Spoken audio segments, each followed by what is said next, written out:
back to our podcast. My name's Aubrey. And my name is Nazia. My name's Ardita, and on today's episode, we're going to be talking about the historical fiction film of 1917.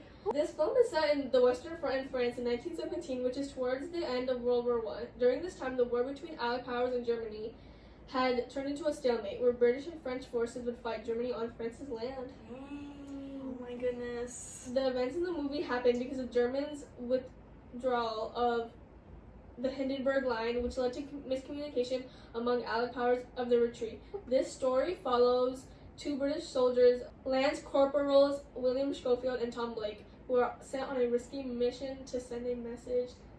Sounds a little scary. I'm scared. I wonder how it'll play out, guys. As Ardita said earlier, this film takes place during the First World War, and it follows two young British soldiers who are known as Schofield and Blake. The two friends have been assigned a dangerous task.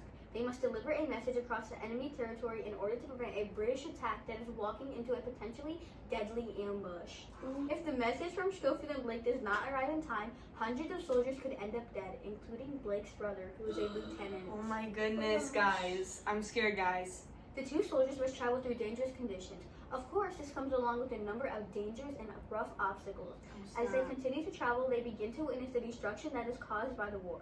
Their mission becomes more and more difficult, which forces the two to rely on determination, fast thinking, and courage to end up making it through. Without spoiling the entire movie to everyone watching, the film mainly focuses on large battles and the personal experiences of normal soldiers.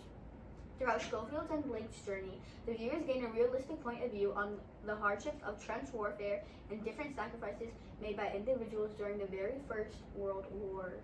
Wow. I'm That's honestly scary, at a dude. loss for words, guys. What about you, Rita? Allow it, bro. Our next topic is ideas that the film got correct. The first one is the accuracy of showing communication problems. Telegraphs were destroyed during World War I That's crazy. Wow. and delayed messages, and this required a higher need for important information to be transferred through messengers. How such would they as communicate? I wonder how. messengers such as Schofield and Blake. That makes so much sense now. That makes so much sense. does. I know, right?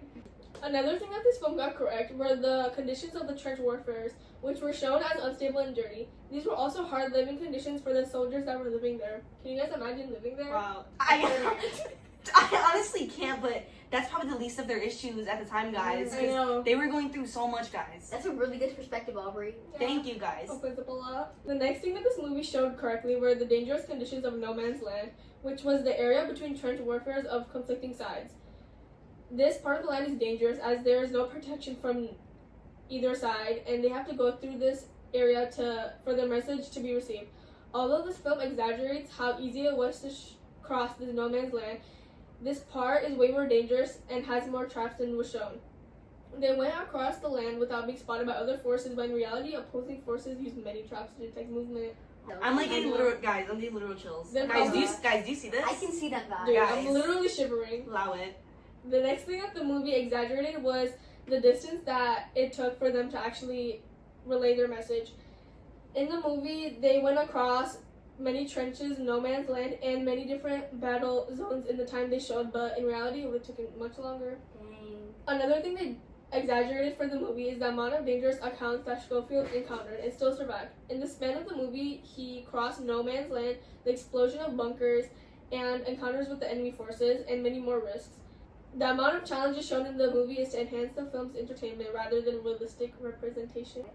The next thing I'm going to be talking about is the themes that are shown in the movie 1917. One of the biggest themes shown is nationalism. The soldiers are willing to risk their lives for their country because they feel that it is their duty to serve and protect their country.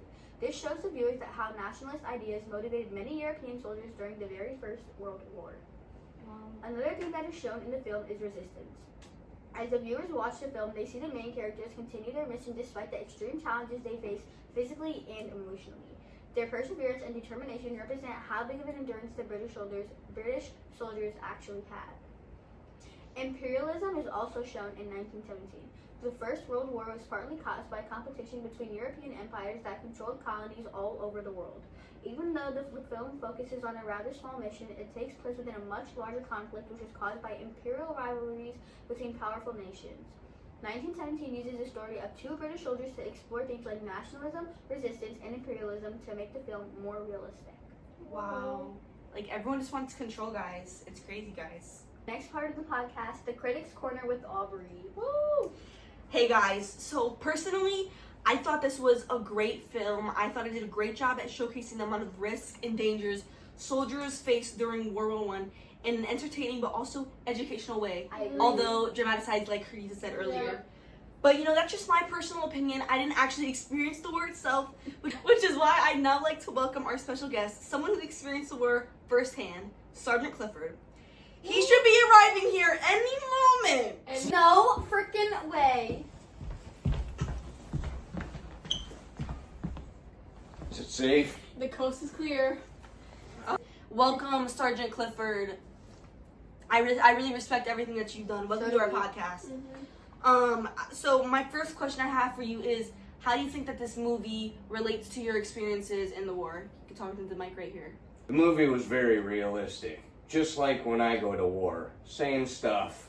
Machines and everything was the same. Wow, that's a really great answer, actually. I'm glad that we get to hear it from a first-person perspective. Guys, let's get an all-round of applause for Sergeant Clifford. Woo! And my last question before we let you go, what would you rate this movie out of 5 stars? 5 out of 5. Why would you say that? Because it was great. So realistic. Alright guys, now to wrap things up, one question still stands, and that's if we, podcasters, would recommend this movie to other world history students. Drumroll please. We won! Okay, I think that this movie did an exceptional job at putting in the shoes of a soldier experiencing World War I firsthand, as Sergeant Clifford said to us earlier. And it really gives you a new perspective on things you might not have understood before, with it just being taught to you regularly. It does an incredible job of capturing what life may have felt like for soldiers fighting on the Western Front. The fear, exhaustion, the uncertainty, and the emotional weight of the war are all brought to life in a way that regular lessons often struggle to convey. Although, I will say, I recommend having learned about World War I and II in class already before watching. I agree.